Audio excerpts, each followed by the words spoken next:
Hello everyone! We're going to go ahead and start this series with a lecture video.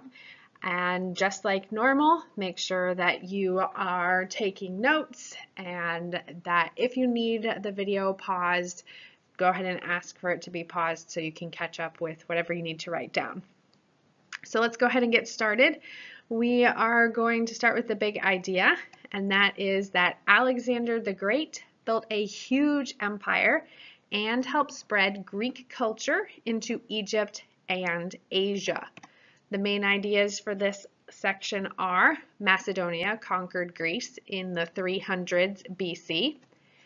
Alexander the Great built an empire that united much of Europe, Asia, and Egypt. And finally, the Hellenistic kingdoms formed from Alexander's empire blended Greek and other cultures. So as usual, you are going to read the "if you were there" section. So I want you to read that quietly to yourself. When you are done reading quietly to yourself, I want you to turn to your shoulder partner and discuss the question, do you agree to go fighting? Why or why not? So go ahead and pause the video and do "if you were there."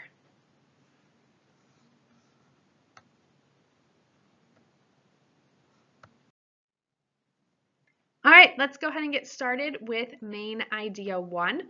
Get this written in your lecture notes. Main idea 1, Macedonia conquered Greece in the 300s BC. So in 359 BC, Philip II became king of Macedonia. And being king of Macedonia wasn't enough for Philip II, so he decided that he wanted to invade Greece.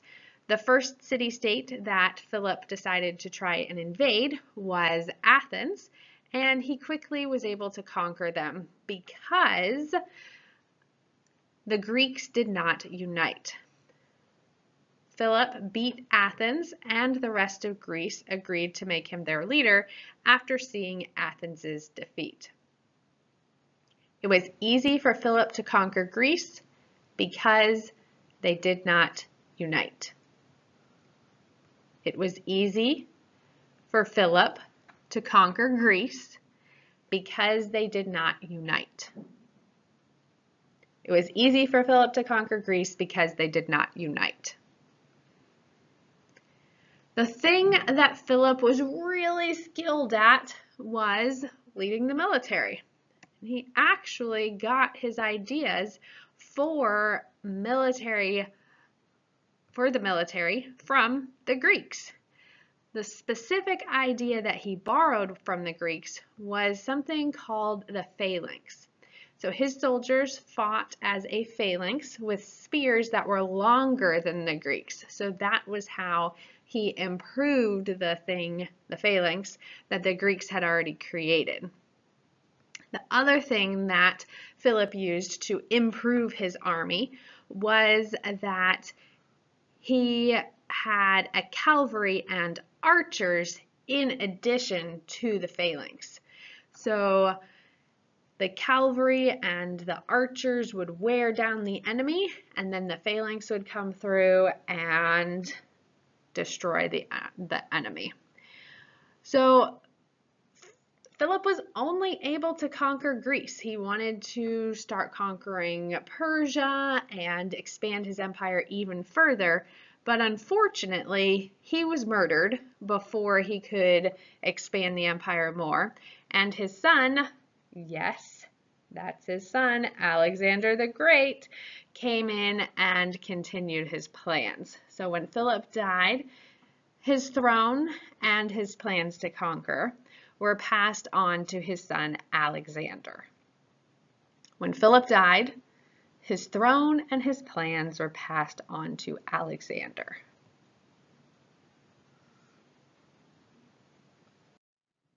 We're going to go ahead and get started with this slide, but we're not going to cover the whole thing. Main idea 2. Alexander the Great built an empire that united much of Europe, Asia, and Egypt.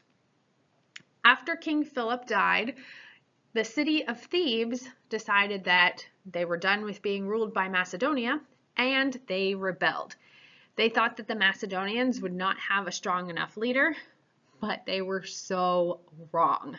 The new leader, Alexander the Great, was only 20 years old, but he marched in and set an example by destroying Thebes.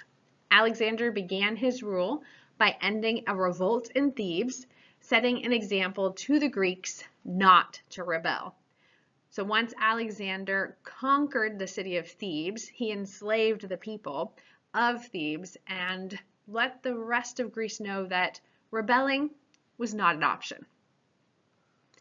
After destroying Thebes, Alexander's next goal was to build an empire for himself.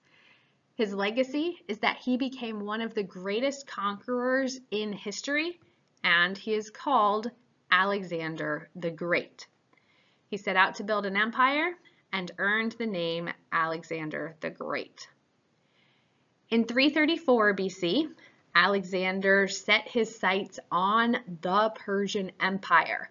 Now, if you remember from earlier in this chapter, the Persian Empire was the largest empire in the world at the time. And it was really a gamble for Alexander to take on the Persian army because the Persian army was larger than the Greek army. But Alexander's troops were better trained than the Persian troops. So first, Alexander attacked the Persians, who had a much larger army. According to legend, at the city of Gordium, there was a giant rope knot that had been tied by an ancient king. And the story goes that whoever could untie the knot would be able to rule all of Asia. So being the smart thinking man that he was, Alexander got out his sword and chopped up the knot, therefore untying it. And after that, he moved on with his conquests.